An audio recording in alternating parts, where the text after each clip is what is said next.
பாகனேரியில் முன்னாள் மேலவை உறுப்பினர் திருஞான சம்பந்தம் நினைவு தினத்தை முன்னிட்டு மாட்டுவண்டி எல்கை பந்தயம் 88 ஜோடி மாடுகள் பங்கேற்பு விறுவிறுப்பாக நடைபெற்ற போட்டியினை சாலையின் இருபுறங்களிலும் இருந்து பார்வையாளர்கள் உற்சாகமாக கண்டுகளித்தனர்.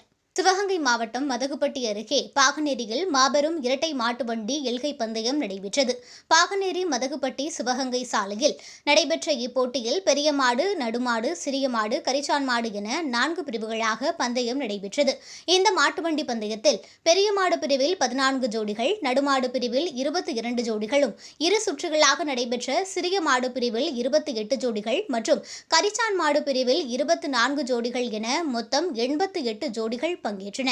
இதில் பெரிய மாடு பிரிவிற்கு 8 மைல் தூரமும், நடுமாடு பிரிவில் 7 மைல் தூரமும், சிறிய மாடு பிரிவிற்கு 6 மைல் தூரமும், கரிச்சான் மாடு பிரிவிற்கு 5 மைல் தூரமும் பந்தய எல்கைகளாக நிர்ணயிக்கப்பட்டு போட்டி நடைபெற்றது. இதில் பங்கேற்பதற்காக சிவகங்கை, மதுரை, புதுக்கோட்டை, தஞ்சாவூர், ராமநாதபுரம் உள்ளிட்ட பல்வேறு மாவட்டங்களில் இருந்து போட்டியாளர்கள் தங்கள் மாடுகளுடன் கலந்து கொண்டனர்.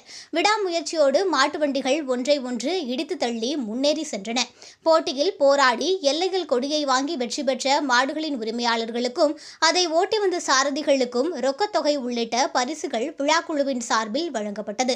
விறுவிறுப்பாக நடைபெற்ற இந்த மாட்டு வண்டி போட்டியினை சாலையின் இருபுறங்களிலும் நின்று ஏராளமான ஆண்கள், பெண்கள், குழந்தைகள் மற்றும் ரசிகர்கள் என நூற்றுக்கணக்கானோர் உற்சாகத்தோடு கண்டு களித்தனர்.